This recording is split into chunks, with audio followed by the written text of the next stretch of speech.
All right, hey, so today we are continuing our sermon series called Foolproof. If you heard that song and you grew up in the 90s, you know who Tim the Tool Man Taylor is. Who doesn't know who Tim the Tool Man Taylor is? You don't, Steve? Oh, man. Your parents need to take you home and set it up. Is it still on Netflix? It might be on Netflix. Oh, it left yesterday. Yes, that is true. It was off. Yes, it went off July 31st. That's right. So Foolproof. So this guy named Tim Taylor, he was an awesome, had this little show, Bob Vila type show, and he would come up with all these crazy ideas to make something better, and always blue in his face. So he would do something foolish, and people would laugh at him, and it was just a thing. And that's kind of what this sermon series on. We're trying to live a life that is foolproof, trying to figure out how to navigate life, because let me just tell you, life is difficult, right? Life is confusing. Life is hard, right? Who would agree with that? Say, man, sometimes life just stinks, right? And it's hard to navigate certain situations, but the book of Proverbs is what we're going through. And King Solomon, who wrote most of the book of Proverbs, was the wisest man that ever lived. And he just put all these wise sayings in a book, and he's like passing it down to his son and his sons. And he's just giving them ways to navigate life with wisdom. And who can remember the word that we talked about on the first week? Who remembers that word? Linda, raise your hand. You remember that word? Hakma. There you go. You got to get that phlegm out. Hakma. Okay. That is the Hebrew word for wisdom. And listen, all of us want to live a life of wisdom. Nobody, I don't think anybody wake up in the morning goes, I'm a fool today. Anybody? Nobody? My friend Tony should raise his hand, but he's joking. Nobody says, I just want people to think that I'm a fool, right? Nobody gets up in the morning and says, I want to live foolish. However, and I've said this every week, I'm going to say it again today. We do something stupid, and we walk away and we're like, man, that was foolish, right? None of us are exempt for that. All of us have done things where we walk away and we're like, oh, that was very unwise. Or you said something that was like, man, that was not wise to say that. Well, that's what we're hitting on today, okay? The main goal of the sermon today is to learn a practical way of how to control our tongue, taming the tongue. It's a very difficult thing to do, and it doesn't matter who you are. It doesn't matter how long you've been serving Jesus. It doesn't matter how much wisdom you have in your life. We all say foolish things. All of us say foolish things at times. And so the book of Proverbs is just aligned with awesome things of instruction and how we can do better at taming our tongue. Proverbs presents words as possessing remarkable power, capable of producing either profound benefit or serious harm. Here's the deal. Your tongue has the power of life and death in it. It is one of the most powerful things that God has given us. The power that's in our tongue. The power that is in our tongue. In fact, our key verse is Proverbs 18:21. It says this, death and life are in the power of the tongue, and those who love it will eat its fruit. Now, listen, you will eat the fruit of your tongue. If you say good things will happen because of the good things you say. If you say dumb things, well, listen, you have to deal with the consequences of saying dumb things. And listen, I say dumb things at times, right, wife? She's smiling. She's laughing. She's trying not to laugh. She knows sometimes I may or may not say dumb things, foolish things. Here's some things we say in America. Here's some little quick proverbs that we have come up with along the way, and we kind of say it. People say it all the time. So when somebody asks us a question and we don't have an answer for them, what do we say? The cat's got your tongue, right? Oh, the cat's got your tongue. Or when somebody's like, I got some juicy gossip, and you're like, spit it out. Spit it out, right? Or somebody tells you something incredibly shocking, you're like, oh, I'm at a loss of words. Like, I don't know what to say. Or if we're stumbling over what we say, and this is what I do a lot when I'm preaching, we say, oh, that was a tongue twister, right? And say a lot of letters, Tim, Taylor, Tool Time, you know what I'm saying? Like, you get it, you're like, oh, that's a tongue twister. Or here's one of the most powerful things that's a lie. Somebody says something mean to you and you're like, sticks and stones may break my bones, but words will never hurt me. Foolishness right there. That is what that is. Sticks and stones may break my bones, But words will never hurt me. But we all know that that's an absolute lie of the enemy. And so today, here's my big idea. Words matter. Words matter. They carry weight and have consequences, whether good or bad. They have consequences. And so today I came up with 6 things. And listen, I wanted to do 8, but we talked about 2 of them last week. We talked about sharing secrets, right? You want to find a friend who won't share your secrets, right?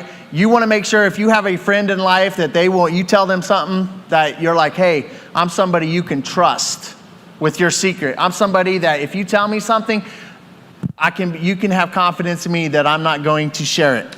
And then the other thing I talked about was gossip. How bad will gossip kill a friendship? Quickly.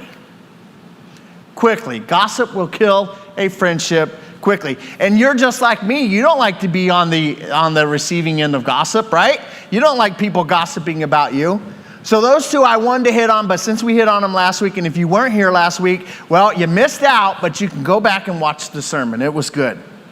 My wife told me that. I'm not bragging on myself. My wife told me it was good. So I got to trust her. I married her. I trust her. She tells me the truth. Listen, when it's not good, she tells me that too, okay? So I have 6 things that the book of Proverbs tells us that we can learn how to control our tongue. The first one is this: think before you speak.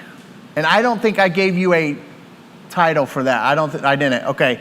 I noticed in my sermon this morning there was a couple things that I did not highlight for you to make a slide on. So the first one is this. We don't have a slide for it, but is think before you speak. Can you just imagine if every single one of us put a filter on our mouth and we let every word that we said go through the filter?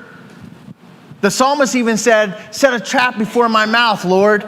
If we would begin to give our words some thought before we spoke them, how much damage control would that be? Listen to what Proverbs 12:18 says. There is one who speaks rashly, like a thrust of the sword, but the tongue of the wise brings healing. James said it best when he said, you need to be quick to listen, slow to speak, and slow to become angry. Sometimes we're quick to listen, but we're also quick to speak as well, right? I am guilty of that. Boy, as soon as, it's right on the tip of my tongue, and boy, I let it fly out, and I'm like, oh no, that was dumb. And we're all guilty of speaking thoughtlessly. We are all guilty of speaking and not giving thought to our words. In fact, words are reckless at times. Words are reckless, which aren't intended to cause hurt, and you say something, you're like, well, I didn't mean to hurt you. I didn't mean to hurt you when I said that, but yet we did not give any thought to what we say, and we just let it fly. And the next thing you know, we're trying to amend a friendship, or we're trying to bring healing to a situation.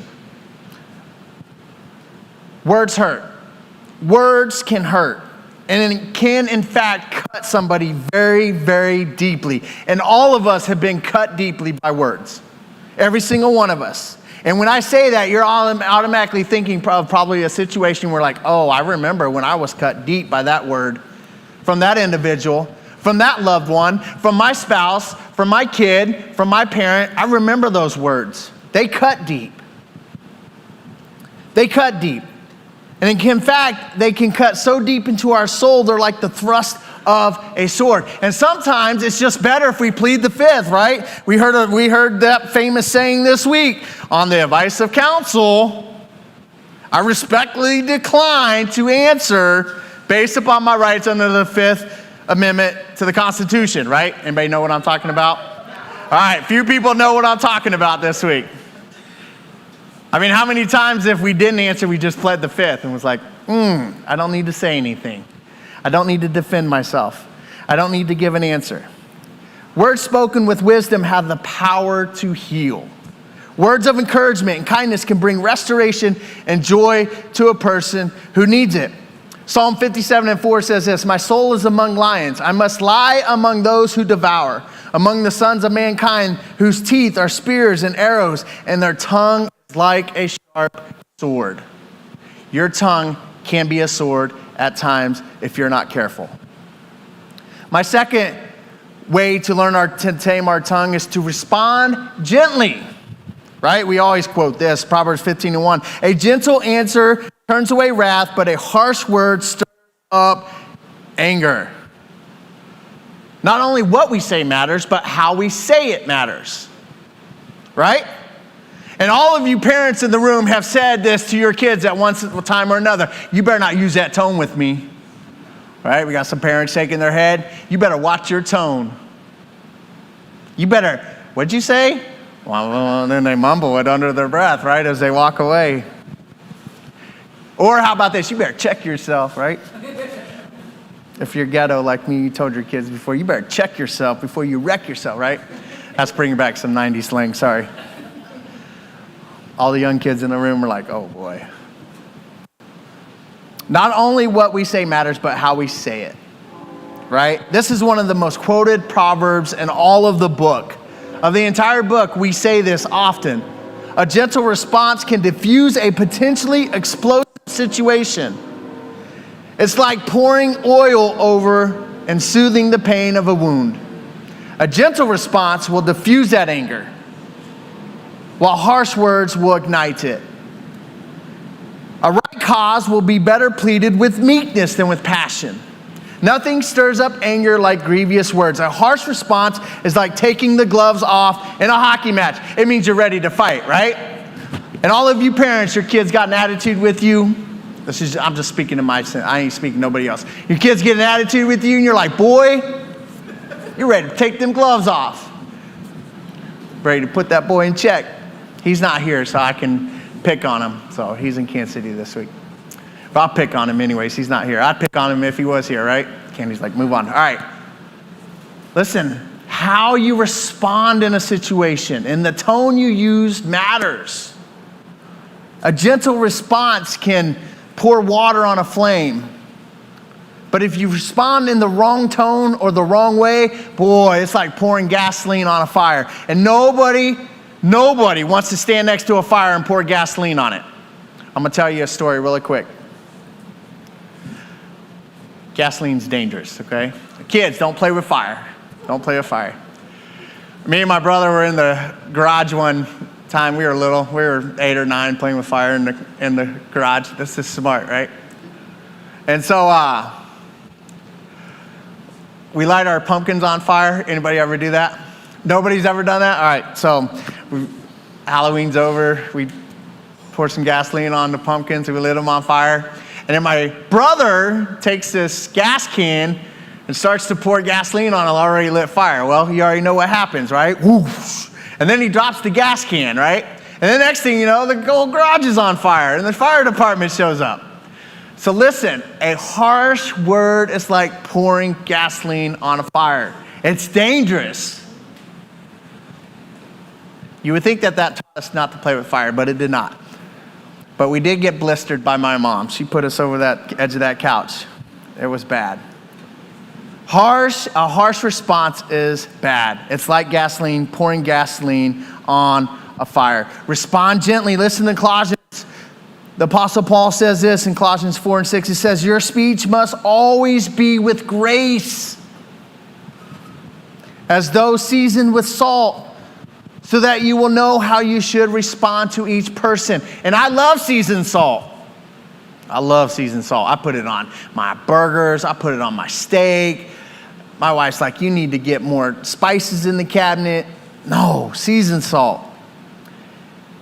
Seasoned salt's enough. Listen, Paul was telling the church of the Colossians that you must respond with grace. It matters how you answer people, the tone that you use. All right, my third point is this. Let words build your character. Let words build your character. Proverbs 16, 23 and 24 says this. The heart of the wise instructs his mouth and adds persuasiveness to his lips. Pleasant words are a honeycomb, sweet to the soul and healing to the bones. Let me just tell you, people know your character by how you talk, the language you use. Let your speech build your character, right? If you say enough foolish things, people are going to be like, well, he's a fool. I can just have a conversation with somebody and know how wise they are with the words that they use. Do people judge you and your character by what comes out of your mouth? Our speech identifies if we're that fool or not that they talk about. It gives us away more than anything else. Your mouth will give you away of what kind of person you are more than anything else. Wisdom in the heart suggests to the mouth how, where, and when one ought to speak. Can you just imagine if the wisdom we possessed told our mouth what to say? The Hebrew word for instructs means to make intelligent. If there is no wisdom in the heart, it will come to the surface. And listen, all of us have walked away from a conversation with somebody and been like, that dude has no wisdom when he speaks. Or that girl has no wisdom. There's no filter, it just blurts it out.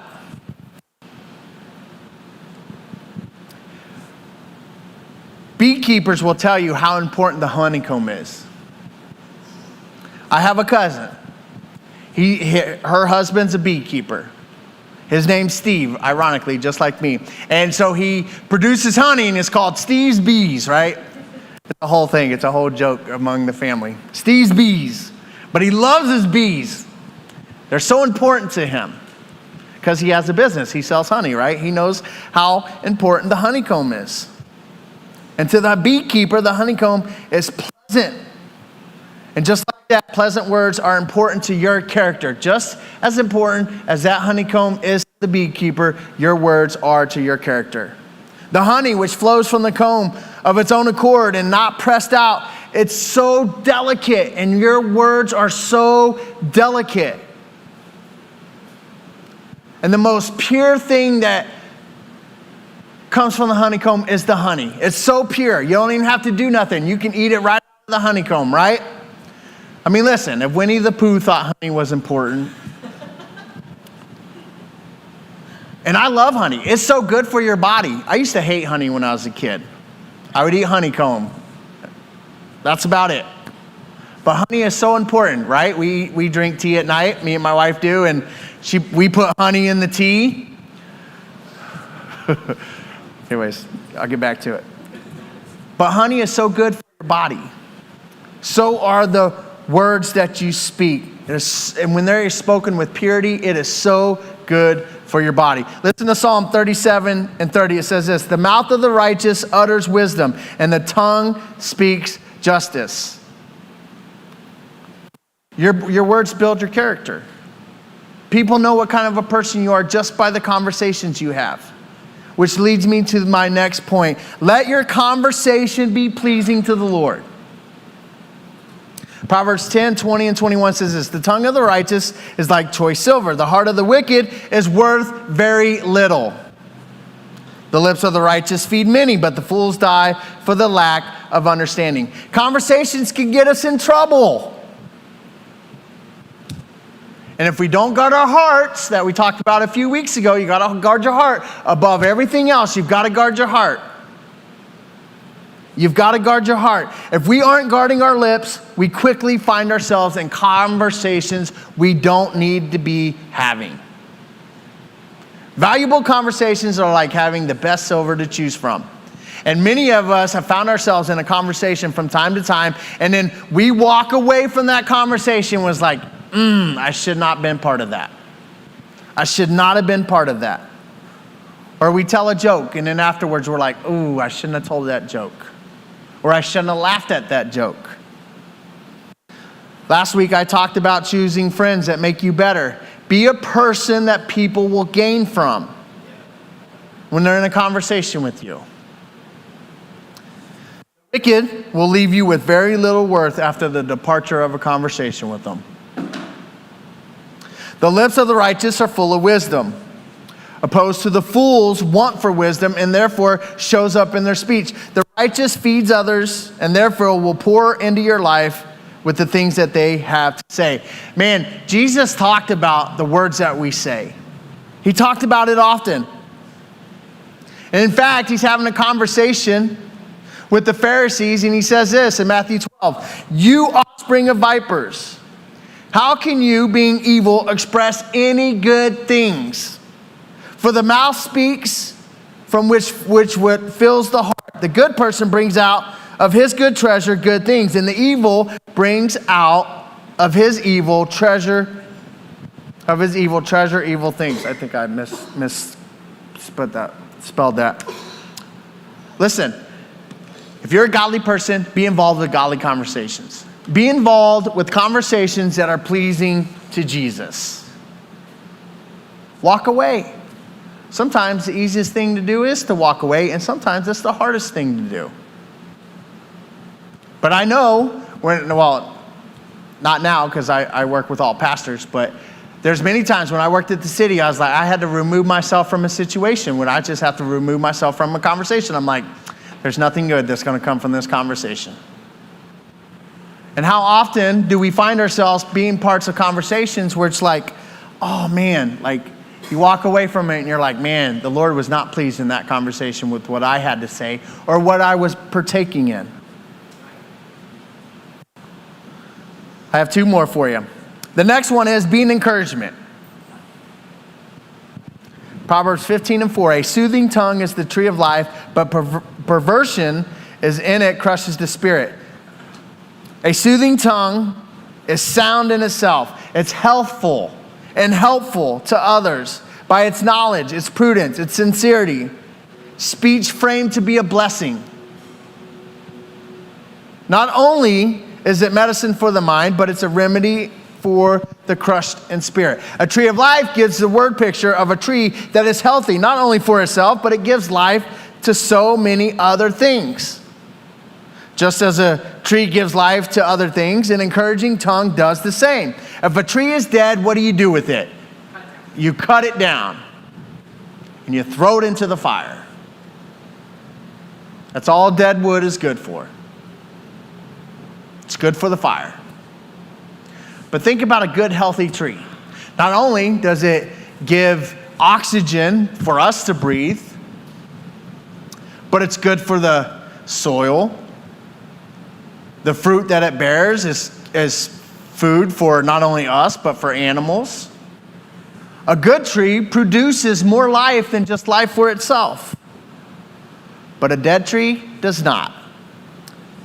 The Hebrew word for soothing means health or state of lacking disease or weakness. It brings restoration or a change of state as a figurative extension in the healing process. It can be used to describe a peaceful state or a time of healing. Do you know how much healing an encouraging word is to somebody? How many times have you been down and out and you've had a friend just encourage you, just bring you a word of encouragement, and it changes everything? Like, it's going to be okay. I'm going to pray for you. What can I do to help you? An encouraging word. When Proverbs says that your tongue has the power of life and death, this is what he's talking about. Like, your word possesses power. Your tongue possesses power. And it can rather build up or tear down. Have you ever been around somebody who's just an absolute downer? Like, everything they say is just a downer. Like you're around that person for 10 minutes, you're like, man, my day is so dreary just because I've had conversation with this individual. But have you been around somebody who is so encouraging that everything they say is uplifting, everything they say is a benefit to everyone around them? Think about Barnabas. What about his nickname? Son of Encouragement. Can you imagine what kind of a person you have to be to get that kind of nickname? We were joking in our little circle before church, and I said, you can call Steve, or you can call him King Steve, because he kind of earned that nickname. What if you earned the nickname Daughter of Encouragement, Son of Encouragement, like Barnabas? That's crazy. Listen, you earn nicknames, right? So when I first started on staff, they started calling me City Steve, right? Because I'm from Kansas City, and sometimes I can be ghetto. And so Amy's like, oh, City Steve. And it's like, he's a real person. And it was a joke, right? And I kind of like laughed it off at first. And now it's just everyone calls me City Steve. And so we were at youth camp, and they called me up on stage. I went up as one of the leaders on our team, and they're like, hey, what's your name? And I was like, I'm City Steve, just jokingly. And like everybody got a laugh and a roar out of it. And then all through camp, City Steve was born, this legend that died quickly on day 5 of youth camp. But it was great for the time being. Be a person who gets a nickname called the son of encouragement. Ephesians 4:29 says this. Let no unwholesome word come out of your mouth. But if there is any good word of edification according to the need of the moment, say that, so that it will give grace to those who hear.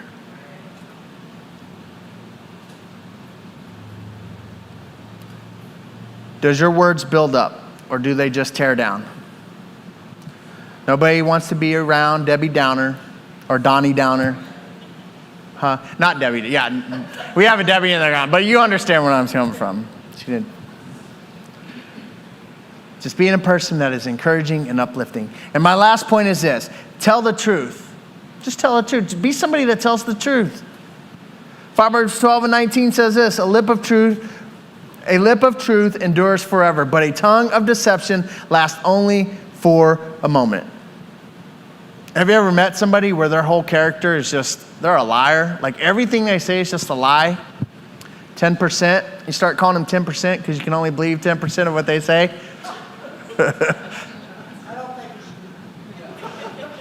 I haven't. I used to work at Mr. Goodsense. I used to have a guy.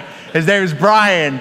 And we used to laugh because he would just tell stories all the time. And when he told a story, you never knew if it was true. And he was a great storyteller, right? It was just and some of the stories would be funny. And some of them would be like, oh, okay. And then some of them would be like, well, that was a weird story. But we used to call him 10%. Like he earned that nickname, okay? Don't earn the nickname 10%. And we used to call him 10% because we used to always joke and be like, we can only believe 10% of what you say. It may seem that falsehood is the only way out of a tight situation, but a lying tongue produces results that only last for a moment. Truthful words seem to leave you open to trouble, but only truth produces permanent success and endures forever. Why is it important to tell the truth all of the time? Not merely because lies will get you in trouble, but because God hates lying. He hates it. He detests lying because he is the standard of absolute truth.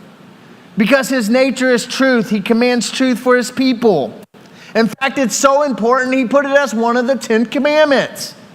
Thou shalt not lie. But what if it makes it easier to get out of a situation? Nope, thou shalt not lie. What if I don't want to hurt that person's feeling? Thou shalt not lie. Just don't say it. This week, me and my wife, we were in a conversation, and I was trying to make up an excuse to tell somebody why I didn't want to do something or why I didn't want them to do something. I was like, well, I can just make an excuse. And my wife goes, yeah, because that would be pleasing to the Lord. And I was like, oh, it just got me right in the heart, you know, that checkmate that you kind of feel sometimes when somebody puts you in check. I was like, okay, I got to have this conversation. I had that conversation with that family member. It was difficult, but I had it. Telling the truth is important. Words of truth are consistent and stands all tests, while lies are soon discovered and exposed. Only a moment translates an idiom, which is literally the blinking of an eye. That means that's how quick your lie will fall apart. And you blink your eye pretty quickly. Deceit characterizes the wicked all throughout the book of Proverbs. Let us become people who tell the truth all of the time. Now listen, the Bible's kind of mean sometimes, okay? I'm just going to be honest with you. The Bible's kind of mean. But it's truth. And listen to what Revelations 21:8 says. But for the cowardly and the unbelieving and the abominable, tongue twister there, and murderers and the sexually immoral persons and sorcerers and idolaters and all liars, their part will be in the lake that burns with fire and brimstone, which is the second death. I'm going to have my worship team come help me as I finish this. I want to tell you a story about a woman. She went to her pastor. She was in tears, and her heart was broken, and she says, Pastor, I have a problem. And pastor says, well, what's your problem? And she has spoken harshly about a friend, spreading rumors that weren't true. Eventually, she realized the damage that she had caused, and she wanted to make things right.